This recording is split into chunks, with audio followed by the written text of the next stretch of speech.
बिस्मिल्लाहिर्रहमानिर्रहीम अस्सलामु अलैकुम। सर्फ़ नहवा कोर्स में नहवा का आज हम दूसरा सबक पढ़ते हैं। पहले सबक में हमने इसम फ़ेल हर्फ की तारीफ़ें पढ़ ली और अच्छी तरह समझ ली। अब दूसरे सबक में इसम फ़ेल हर्फ को पहचानने के अलामात पढ़ते हैं। तो मैं आखिर से शुरू करता हूँ, हर्फ से शुरू करता हूँ। कोई भी अरबी लफ्ज़ आ जाए तो सबसे पहले आप ये देखें कि यह हर्फ है या नहीं है। अब हर्फ को पहचानना कैसे है तो देखें, कुल हरूफ 59 है, 59 है।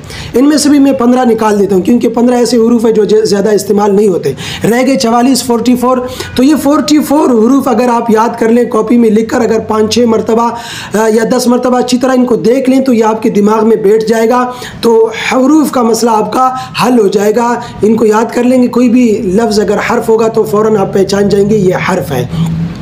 बा जैसे बिस्मिल्लाह में बा, इसी तरह लाम लिल्लाहि में लाम, वाव काफ कसय्यिबिन मिनस समाई में काफ, इसी तरह हमज़ा जैसे अनज़रतहुम में हमज़ा ज़बर आ, इसी तरह फ़ा फ़क़ालू फ़सयक़ूलून में फ़ा ज़बर वाला, इसी तरह मिन फ़ी अन मा ला या अन लन कै इन लम औ अम बल लव हल क़द अन्ना इन्ना लैता सुम्मा नअम इला अला बला अया अला अमा हत्ता कअन्ना लअल्ला लम्मा कल्ला लाकिन्ना अम्मा अल्ला लौला लौमा। अगर हर्फ में से नहीं है तो फिर आप ये देखें कि वो फ़ेल है या नहीं है। फ़ेल को पहचानना कैसे है, देखिए किताब में तो कुछ अलामतें फ़ेल के ज़िक्र की गई हैं, वो मैं आपको ज़रूर बताऊंगा। अगर आपको उससे फ़ायदा होता है तो बहुत अच्छी बात है। लेकिन फ़ेल की असल पहचान आपको सर्फ़ में होगा। सर्फ़ हम पढ़ रहे हैं, सीगे पढ़ रहे हैं, गिरदाने पढ़ रहे हैं, तो कोई भी ऐसा लफ्ज़ जो सीगे पढ़ रहे हैं उस लफ्ज़ के मुताबिक होगा तो समझ जाएँ कि वो फ़ेल है। जैसे ज़रब तुम हमने फ़ेल माजी में ज़रब तुम हमने पढ़ा, तो कोई ऐसा लफ्ज़ है जो ज़रब तुम की हम शिकल है, उसकी हम मुताबिक है। जैसे कसब तुम, अब ये ज़रब तुम की हम शिकल है तो समझ जाए कसब तुम फ़ेल है। इसी तरह ज़रबू हमने पढ़ा, तो कोई ऐसा लफ्ज़ है जो ज़रबू की हम शिकल है, जैसे नसरू, अब ये ज़रबू की हम शिकल है तो नसरबू समझ जाए अब फ़ेल है। तो फ़ेल को असल आप समझेंगे सर्फ़ में, सर्फ़ पढ़ के आप समझेंगे। लेकिन अलामात भी मैं आपको बतलाता हूँ। शुरू में क़द का होना, जैसे क़द ज़रम, शुरू में सीन का होना, जैसे सयज़रिब, शुरू में सौफ़ा का होना, जैसे सौफ़ यज़रिब सौफ़ तअलमून सौफ़ यअलमून।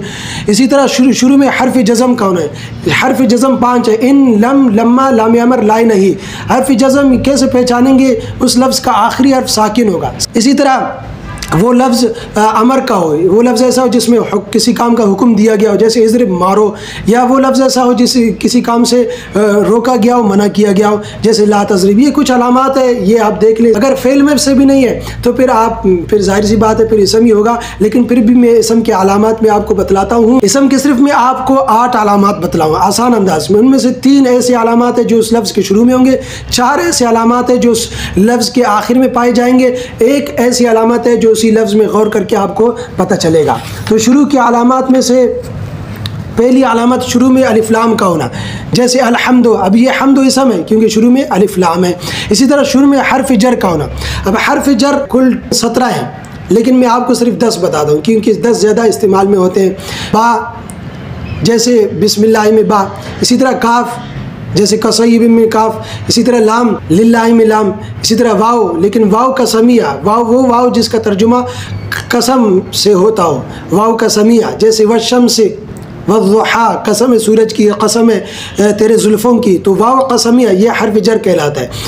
इसी तरह मिन फ़ी अन अला हत्ता इला, तो ये 10 हरूफ जारा कहलाते हैं। अगर ये किसी लफ्ज़ के शुरू में आ जाए तो समझ जाओ कि वो लफ्ज़ क्या है, वो इसम है। इसी तरह शुरू में हर्फ निदा का होना, या हर्फ निदा, या यूसुफ, या ज़ैद, या खालिद, या हर्फ निदा, ये शुरू की अलामात है। आखिर की अलामात में से आखिर में तनवीन का होना, 2 ज़बर 2 ज़ेर 2 पेश। इसी तरह आखिर में या निस्बती का होना, या निस्बती मुशद्दद होता है और उससे पहले ज़ेर होता है, जैसे बगदादीयुन, पाकिस्तानीयुन, हिंदुस्तानीयुन, अफ़गानीयुन, कोहिस्तानीयुन, वज़ीरिस्तानीयुन। इसी तरह आखिर में गोलता हो, जैसे ज़ारिबतुन। इसी तरह आखिर में अलिफ नून या वाव नून या नून हो, और नून पर या ज़बर होगा या ज़ेर होगा।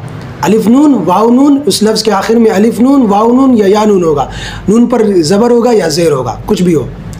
लेकिन शर्त यह है कि पहला जो हर्फ है वो या और ता ना हो, या और ता ना हो। अगर या और ता हो गया तो फिर वो इसम नहीं होगा, फिर वो फ़ेल होगा। जैसे यज़रिबूना तज़रिबूना, यज़रिबानी तज़रिबानी।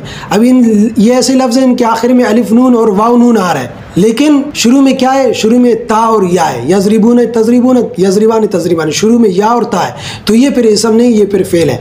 तो ऐसे अल्फाज आखिर में अलिफ नून या वानून या यानून हो, लेकिन शुरू में या और ता ना हो, जैसे रजुलाने, इसी तरह किताबाने, कलमाने, इसी तरह मुस्लिमूना, इसी तरह शाहिदूना, ज़ारिबूना, तो ये ऐसे ये इसम कहलाते हैं, क्योंकि आखिर में अलिफ नून वाव नून है और शुरू में हर्फ या और ता नहीं है। तो ये आखिर की अलामत है। अब लफ्ज़ में गौर, 8वीं एक अलामत, आप उस लफ्ज़ में गौर करें।